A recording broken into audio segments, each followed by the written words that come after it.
جیسے کہ ایک خواب آیا تھا ملکہ زبیدہ کو کہ ان کی شرمگاہ سے انسان تو انسان، چرند پرند، جانور، ہر چیز فائدہ اٹھا رہی ہے۔ خواب تب تک خواب رہتا ہے جب تک کسی کو بتا نہ دیا جائے، جب بتا دیا جائے تو پھر اگلا بندہ جو اس کی تعبیر کر دے وہ اس کی تعبیر ہو جاتی ہے۔ خواب کی تعبیر ایک ایسا موضوع ہے جو بڑا انڈسکسڈ ہے۔ کیا واقعتاً خواب کی تعبیر ہوتی ہے؟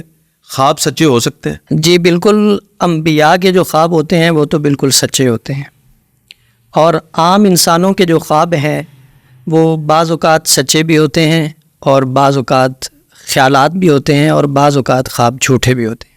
لیکن اس میں سب سے اہم جو چیز ہے وہ یہ ہے کہ خواب کی تعبیر کچھ ہوتی ہے اور صورت کچھ ہوتی ہے۔ بعض خواب ان کی صورت اتنی بھیانک ہوتی ہے اور تعبیر اتنی اچھی ہوتی ہے کہ انسان دنگ رہ جاتا ہے۔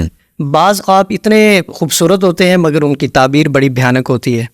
جیسے کہ ایک خواب آیا تھا ملکہ زبیدہ کو، خواب کی صورت بڑی بھیانک کہ ان کی شرمگاہ سے انسان تو انسان، چرند پرند، جانور، ہر چیز فائدہ اٹھا رہی ہے۔ انہوں نے یہ خواب دیکھا تو پریشان، گھبرائی۔ انہوں نے ملازمہ سے کہا، اس وقت تھے امام ابن سیرین رحمۃ اللہ علیہ جنہوں نے تعبیر الرؤیا لکھی ہے، ان کے پاس بھیجا کہ جاؤ خواب کی تعبیر پوچھ کے آؤ۔ ان کو بتانا نہیں ہے کس کو خواب آیا ہے۔ ملازمہ گئی تو امام صاحب نے پوچھا کہ یہ خواب آیا کس کو ہے؟ ملازمہ کہنے لگی جی مجھے آیا ہے۔ کہتے اٹھ جاؤ، یہ خواب تمہیں آ ہی نہیں سکتا، بتاؤ کہ یہ خواب آیا کس کو ہے؟ تو ملازمہ آئی، ملکہ سے پوچھا، ملکہ نے کہا اچھا بتاؤ۔ جا کے کہا کہ یہ ملکہ زبیدہ کو خواب آیا ہے، تو امام صاحب نے کہا کہ بالکل ان کو خواب آ سکتا ہے، اللہ ان سے ایسا کام لیں گے جس سے انسان بھی فائدہ اٹھائیں گے، جانور بھی فائدہ اٹھائیں گے، نباتات، جمادات، چرند پرند، ہر چیز اس سے فائدہ اٹھائے گی۔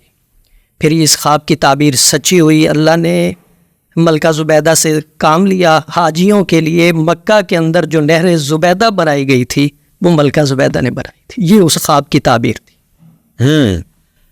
حضور علیہ الصلوۃ والسلام کی چچی ہیں حضرت ام فضل، انہوں نے خواب دیکھا کہ حضور علیہ الصلوۃ والسلام کے جسم کا حصہ کٹا گوشت اور ام فضل کی گود میں آ گیا۔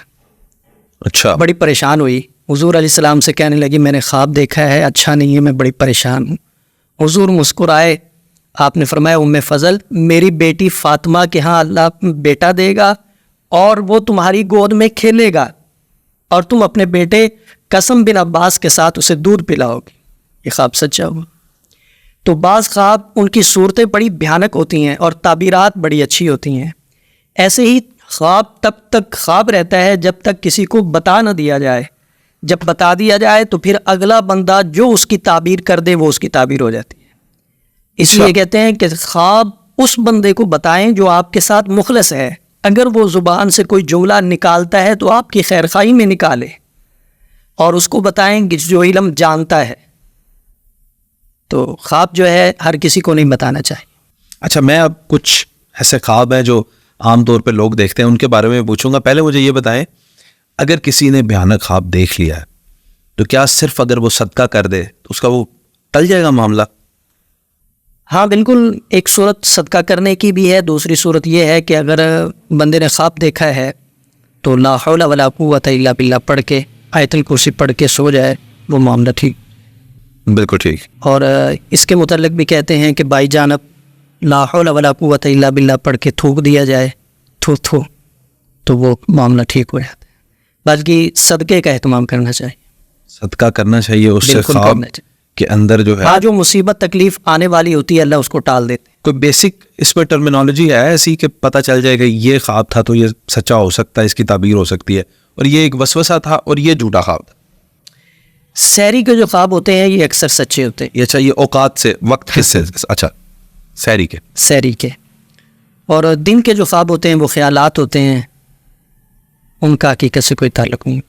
اور رات کے وقت جیسے ہی سوئیں آپ، جیسے ہی سوئیں، رات کی ابتدا میں بعض اوقات اس طرح ہوتا ہے کہ سارا دن بندہ کام کاج کرتا رہتا ہے، جو سوتا ہے تو وہی دماغ چلتا رہتا ہے، وہی بات ذہن میں آتی رہتی ہے۔